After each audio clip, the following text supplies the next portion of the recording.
ఎటువంటి రౌద్రమో ఎటువంటి కోపమో ఉపోద్ఘాతం. ఈ కీర్తనలో అన్నమయ్య శ్రీకృష్ణుడు కంసుడి ఆస్థానంలో మల్లయోధుడైన చాణూరుడిని ఎలా అంతం చేశాడో వర్ణించారు. పల్లవి చరణాలలో కృష్ణుడి కోపం, యుద్ధరీతి, శత్రువుని చూర్ణం చేసిన విధానాన్ని వివరిస్తూ చివరగా ఆ రౌద్రం అంతా పోయి తిరుమల వెంకటేశ్వరుడిలా ముసిముసి నవ్వులతో భక్తులను ఎలా కరుణిస్తాడో అద్భుతంగా ముగించారు. తెలుగు సారాంశం: ఎంతటి భయంకరమైన రౌద్రమో, ఎంతటి కోపమో! కృష్ణుడు అటూ ఇటూ చిటికెలో దాటుతూ యుద్ధం చేస్తున్నాడు. తన బలమైన చప్పట్లు చెరుస్తూ, పెదవి కొరుకుతూ చాణూరుడిని ఎదుర్కొన్నాడు. అతడిని ముప్పుతిప్పలు పెట్టి, వీరుడై వాడి ఎముకలన్నీ విరిచేశాడు. పిడుగు పడినట్లుగా పెడచేత్తో కొట్టి, కనికరం లేకుండా అతడిని పైకి ఎత్తి నెత్తురు చిందేలా నేలకేసి కొట్టాడు. ఆ రౌద్రంలో బుసలు కొడుతూ, చెమటలు చిందుతున్నా శత్రువులను మసిచేసేంత పరాక్రమం చూపాడు. అటువంటి పరాక్రమవంతుడైన శ్రీకృష్ణుడే ఇప్పుడు శ్రీవెంకటేశ్వరుడై మన ముందు ముసిముసి నవ్వులు చిందిస్తూ నిలిచున్నాడు. English summary: in this sankirtana, Annamaya vividly describes the ferocious, Raudra, form of Lord Krishna during his wrestling match with the demon Chanura in Kamsa's court. He depicts Krishna's intense anger, the way he bit his lips in fury, and the sheer strength with which he broke the bones of the mighty wrestler.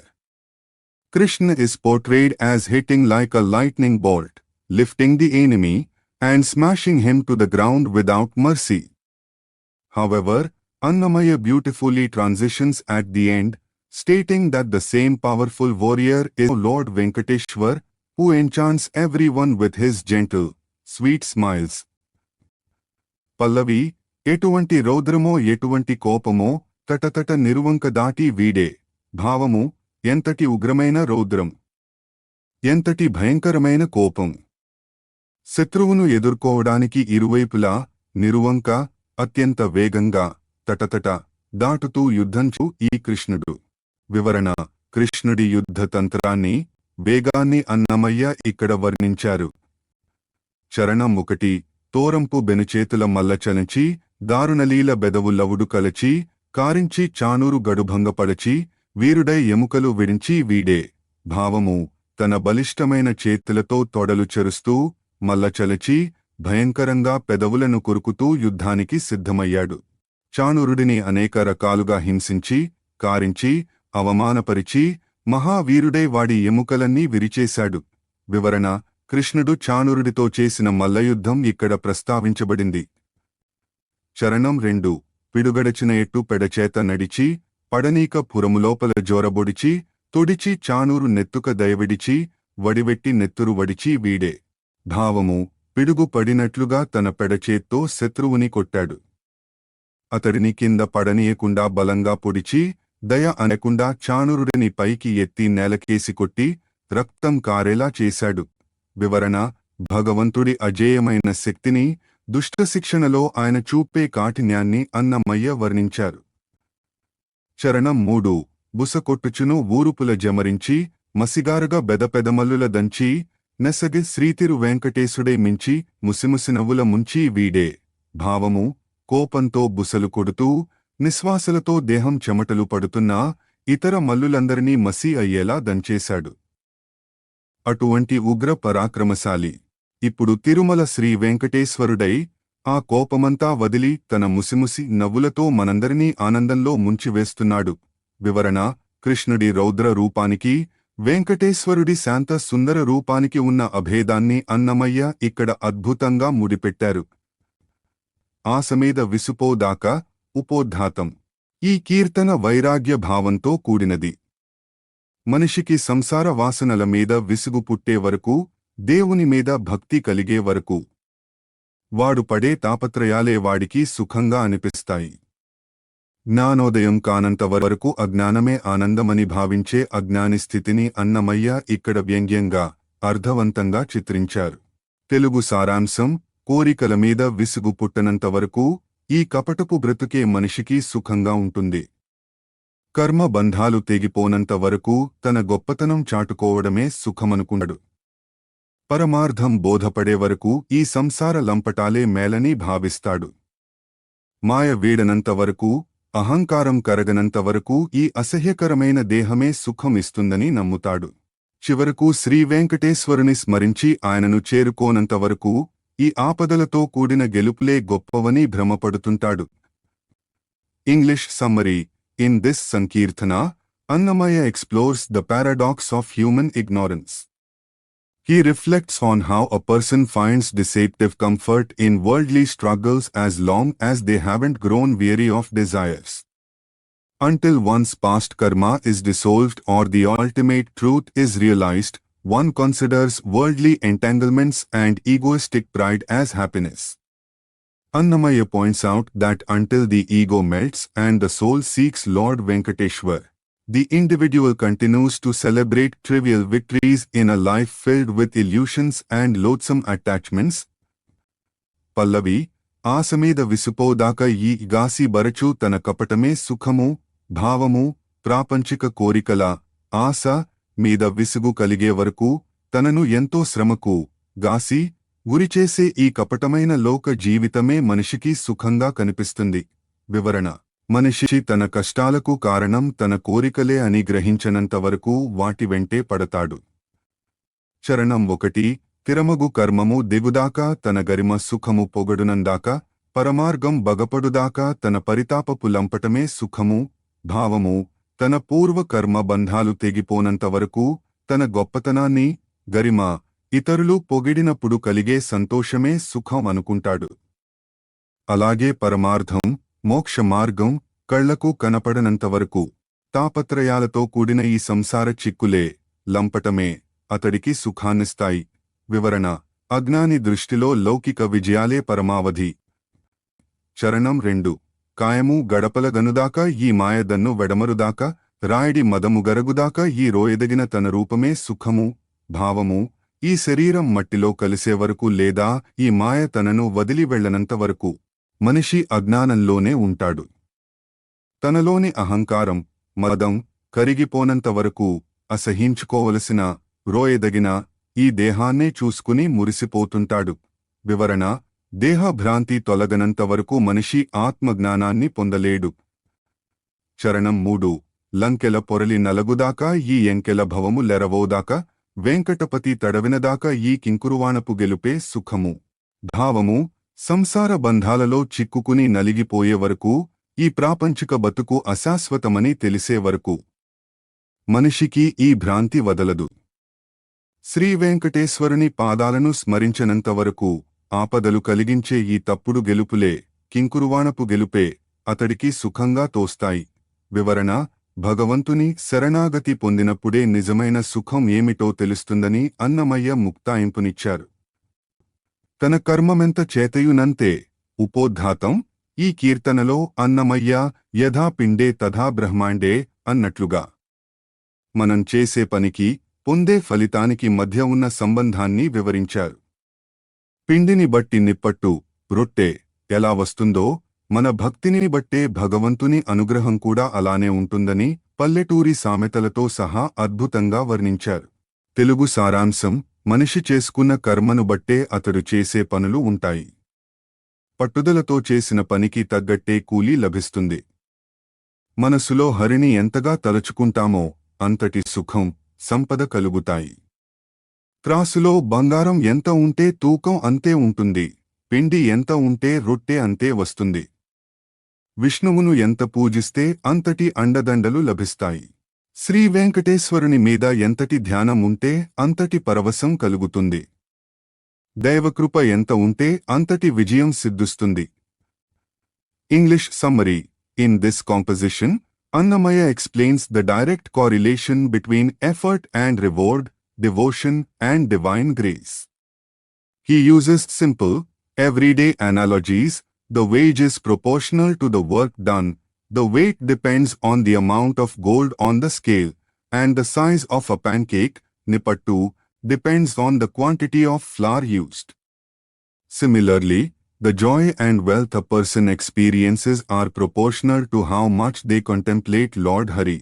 He concludes that one's spiritual bliss and success are entirely dependent on the depth of their devotion and the extent of Lord Venkateshwar's grace. పల్లవి తన కర్మమెంత చేతయునంతే గునకున్న పనియంత కూలీనంతే. భావము ఒక వ్యక్తి యొక్క ప్రారబ్ధ కర్మ ఎంత ఉంటే అతడు చేసే పనులు కూడా అంతే స్థాయిలో ఉంటాయి. పట్టుబట్టి చేసిన పని ఎంత గొప్పదో అతడికి లభించే కూలి ఫలితం కూడా అంతే ఉంటుంది. వివరణ కారణం లేకుండా కార్యం జరగదు. మన ప్రయత్నమే మన ఫలితానికి కొలమానం. చరణం 1 తలపులో హరినెంత దలచే నేడేవాని కలిమియు సుఖమునుగలదంతే. తులదోచ బైడెంత తూకమునంతే నెలకొన్న పిండెంత నిప్పటీనంతే. భావము తన ఆలోచనలలో ఒకడు శ్రీహరిని ఎంతగా స్మరిస్తాడో అతడికి లభించే ఐశ్వర్యం సుఖం కూడా అంతే ఉంటాయి. ఇది ఎలా అంటే త్రాసులో పెట్టిన బంగారం ఎంత ఉంటే తూకం కూడా అంతే చూపిస్తుంది.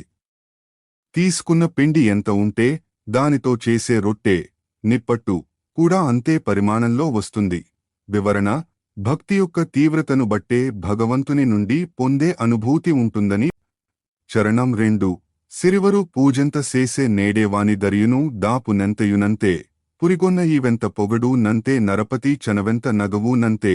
భావము లక్ష్మీపతి అయిన విష్ణువును ఎంత భక్తితో పూజిస్తామో ఆ స్వామి మనకు ఇచ్చే అండదండలు దరి దాపు కూడా అంతే మెండుగా ఉంటాయి. ఇచ్చే దానం ఈవు ఎంత గొప్పదైతే వచ్చే పొగడ్త అంత ఎక్కువగా ఉంటుంది. రాజు ఇచ్చే సాన్నిహిత్యం చనవు ఎంత ఉంటే మన ముఖంలో చిరునవ్వు కూడా అంతగా ఉంటుంది. వివరణ లోక రీతిని దైవభక్తికి అన్వయించి అన్నమయ్య ఇక్కడ వివరించారు. చరణం 3 శ్రీవేంకటపతి చింత ఎంత నేడే భావ పరవశము పలుకునంతే. దైవము కృప ఎంత తాను నంతే ఏవంక జయమెంత ఇరవు నంతే. భావము శ్రీవేంకటేశ్వరుని మీద మనకు ఎంతటి ధ్యానం చింత ఉంటుందో మన భావాలలో అంతటి పరవశం మన మాటల్లో అంతటి భక్తి కలుగుతాయి. దైవకృప ఎంత ఉంటే మనిషి అంతటి ఉన్నత స్థితికి చేరుతాడు. మన విజయం ఎంత గొప్పదో మనకు లభించే కీర్తి స్థానం ఇరవు కూడా అంతే స్థిరంగా ఉంటాయి. వివరణ అంతా దైవకృప మరియు మన సంకల్పం మీద ఆధారపడి ఉంటుందని అన్నమయ్య ముక్తాయింపునిచ్చారు. ఎండగాని నీడగాని ఏమైనగాని ఉపోద్ఘాతం ఈ కీర్తనలో అన్నమయ్య శరణాగతి తత్వాన్ని బోధించారు. జీవితంలో ఎదురయ్యే ఎండనీడలు సుఖదుఃఖాలు తేలుపాము వంటి భయానక పరిస్థితులు ఏవైనా సరే తమకు శ్రీవేంకటేశ్వరుడే కులదేవమని ధీమాగా చెబుతారు. ప్రకృతి వైపరీత్యాలు వచ్చినా క్షుద్ర ప్రాణుల వల్ల భయం కలిగినా చివరకు ఆ స్వామియే రక్షకుడని ఇందులో వర్ణించారు. తెలుగు సారాంశం పరిస్థితి ఎండలా కష్టంగా ఉన్నా నీడలా సుఖంగా ఉన్నా మా కులదేవం మాత్రం ఆ కొండలరాయుడే. తేలు పాము వంటి విషజంతువుల వల్లగాని గాలి ధూళి వంటి ప్రకృతి శక్తుల వల్లగాని ముప్పు వచ్చినా కాలకూట విషాన్ని కూడా ఏమీ కాకుండా చేయగలిగే ఆ నీలవర్ణుడే మా నిజమైన దైవం. చీమలు దోమలు వంటి అల్ప ప్రాణుల నుండి గ్రహదోషాల గాము నుండి భయం కలిగిన పాములను భక్షించే గరుత్మంతుడిని వాహనంగా చేసుకున్న ఆ దేవుడే మాకు దొర. పిల్లులు ఎలుకలు వంటివి ఎదురైనా లోకం కల్లా అబద్ధం అన్న వెంకటాద్రిపై వెలసిన ఆ బలిష్ఠుడైన స్వామియే మమ్మల్ని ఏలే మా ఇంటి దైవం. English summary in this sankirtana Annamaya expresses the unwavering faith of a true devotee. He declares that whether life brings scorching heat, hardships, or cool shade, comforts, Lord Venkateshwar remains the sole deity of his lineage. Whether venomous creatures like scorpions and snakes, or by natural elements like wind and dust, he trusts in the blue-hued Lord who can neutralize even the deadliest poison. Even if minor pests or astrological misfortunes, grahas, trouble him, he relies on the Lord who rides the mighty Garuda. Ultimately, Annamaya asserts that the powerful Lord of Venkatadri is the family deity who protects and rules over them eternally. Pallavi, ఎండగాని నీడగాని ఏమైనగాని కొండలరాయుడే మా కులదైవము. భావము ఎండ కాసినా నీడ ఉన్నా కష్టాలు వచ్చినా సుఖాలు ఉన్నా మరేదైనా జరిగినా మా వంశాన్ని కాపాడే కులదైవం మాత్రం ఆ వెంకటేశ్వరుడే.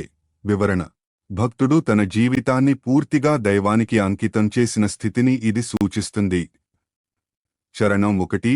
తేలుగాని పాముగాని దేవపట్టైనగాని గాలిగాని ధూళిగాని కాని ఏమైనా కాలకూట విషమైన గక్కున మింగిన నాటి నీలవర్ణుడే మా నిజ దైవము. భావము: తేలు కరిచినా, పాము కరిచినా లేదా దైవికమైన ఆపదలు దేవపట్టు వచ్చిన పెనుగాలి గాలి ధూళి వంటివి చుట్టుముట్టినా భయం లేదు. కాలకూట విషాన్ని సైతం లెక్కచేయని లేదా విష ప్రభావం నుండి కాపాడే ఆ నీలమేఘ శ్యాముడే మా నిజమైన దైవం. వివరణ: ప్రాణాపాయ స్థితిలో కూడా దైవ స్మరణే రక్ష అని భావం. చరణం 2. చీమగాని దోమగాని చలది ఏమైనగాని గాముగాని నాముగాని కాని ఏమైనా పాములన్నీ మింగే బలుతేజిపైనున్న ధూమకేతువే మాకు దొరదైవము. భావము: చీమలు, దోమలు, సాలెపురుగులు, చలది వంటి అల్ప ప్రాణుల వల్ల బాధ కలిగిన గ్రహదోషాలు, గాము, రోగాలు, నాము పీడించిన పాములను సైతం మింగివేసే గరుత్మంతుడనే వాహనం బలుతేజి మీద ఉండే ఆ అగ్ని సమాన పరాక్రమశాలియే ధూమకేతువు. ఇక్కడ విష్ణువు మాకు యజమాని. వివరణ: గరుడ వాహనారూఢుడైన విష్ణువు సకల భయాలను హరిస్తాడని వర్ణన. చరణం 3. పిల్లిగాని నల్లిగాని పిన్న ఎలుకైనగాని కల్లగాని పొల్లగాని కాని ఏమైనా బల్లిదుడై వెంకటాద్రిపైనున్నయాతడే మెల్లకాలమును నేలే ఇంటి దైవము. భావము: పిల్లులు, నల్లులు, ఎలుకలు వంటి క్షుద్ర జంతువుల భయం ఉన్నా లోకమంతా అబద్ధం, కల్ల అన్న వ్యర్థం, పొల్ల అన్న వెంకటాద్రిపై అత్యంత బలవంతుడై బల్లిదుడై కొలువై ఉన్న ఆ స్వామియే మమ్మల్ని ఎల్లప్పుడూ రక్షించే మా ఇంటి దైవం. వివరణ: దైవం మన ఇంట్లోనే ఉండి మనల్ని కాపాడుతుందనే గాఢమైన నమ్మకంతో అన్నమయ్య ఈ కీర్తనను ముగించారు.